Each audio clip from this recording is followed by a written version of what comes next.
Hello বন্ধুরা, আজকে আমরা দুটো একটা গল্প বলবো। গল্পটা দুটো চাষিকে নিয়ে।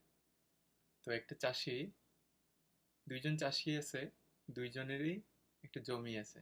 দুইজনের আলাদা আলাদা জমি আছে।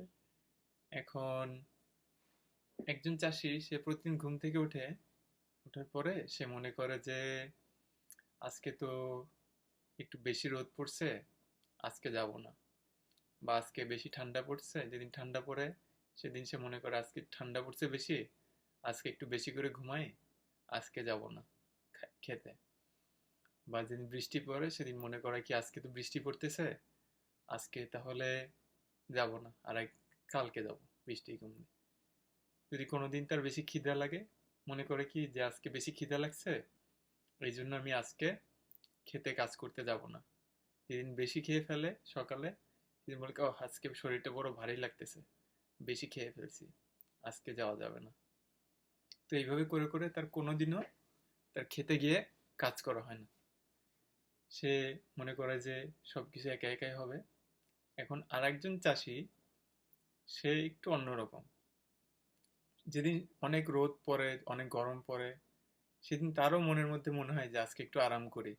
তারপরেও সে নফসের সাথে ওইটাকে দমন করে সে মাঠে চলে যায়, গরমের মধ্যেই কাজ করে। যেদিন অনেক ঠান্ডা পড়ে, সেদিনও তার নফস বা তার মন তাকে ডেকে বলে কি যে না, আজকে যাব না। তখন সে বুঝতে পারে যে এটা নফসের থেকেই আসতেছে, মনের থেকে আসতেছে। ওইটাকে সে দূরে রেখে সে বলে যে না, আজকেও আমি যাব।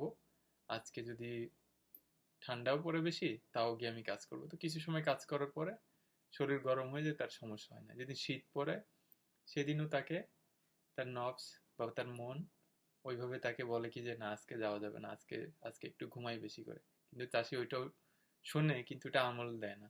কিন্তু সে যেটা আমল করে সেটা হচ্ছে সে বিছানা থেকে উঠে গিয়ে প্রতিদিন গিয়ে সঠিক কাজটা গিয়ে সে গিয়ে করে। এইভাবে করে করে দুইজন চাষি এভাবে করে করে তাদের জীবন যাচ্ছে। একজন উঠে একদিনও তার ইচ্ছা করে না, আর একজন প্রতিদিন যাই হোক সে গিয়ে কাজ করে।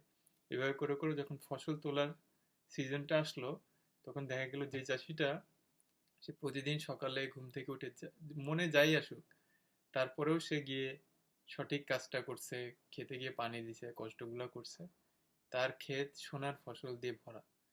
অন্যদিকে যে চাষিটা প্রতিদিনই আরাম করার চিন্তা করছে, প্রতিদিনই চিন্তা করছে যে না, আজকে না, কালকে, কালকে না পরশু, আজকে গরম, আজকে রোদ, তার ফসলের ক্ষেতে দেখা গেল যে পুরোটাই ফাঁকা। তো যে চাষিটা যে প্রতিদিন কাজ করেছে, প্রতিদিন কাজ করার পরে তার যে ফসলগুলো হয়েছে, সেগুলো সে তখন বিক্রি করতে পারছে, বিক্রি করে সেটা পিঠা বানাতে পারছে, সেগুলো সে বিক্রি করতে পারছে, সেগুলো দিয়ে রান্না করে খাইতে পারছে। তার সংসারটা আরো বেশি ভালোর দিকে যাচ্ছে। আর যে চাষিটা মনে করছে যে না, এগুলো কিছুই করা লাগবে না, আমার একদিন করলেই হবে, বা বেশি আরাম প্রিয় হয়ে গেছে, তার দেখা গেছে জীবনটা কষ্টে কষ্টে ভরে গেছে। এই হচ্ছে আজকে আমাদের দুটো চাষির গল্প। আশা করি আপনাদের সবার গল্পটা ভালো লাগলো। আশা করি আপনারা, যে চাষিটা প্রতিদিন সকালে উঠে তার মনে যাই আসুক, নফস তাকে যাই বলুক, তার মন তাকে যাই বলুক, সে উঠে নিজেকে নামায়ে, গরম ঠান্ডা যাই হোক, সে ওইটা না শুনে সে গিয়ে খেতে কাজ করে, প্রতিদিনই গিয়ে কাজ করে, তারপর বাসায় এসে রাত্রে ঘুমানোর সময় বিশ্রাম নেয়। সেই চাষিটার মতোই আপনাদের সবার জীবন হোক, এই আমি দোয়া করি আপনাদের জন্য। সবাই ভালো থাকবেন। আসসালামু আলাইকুম।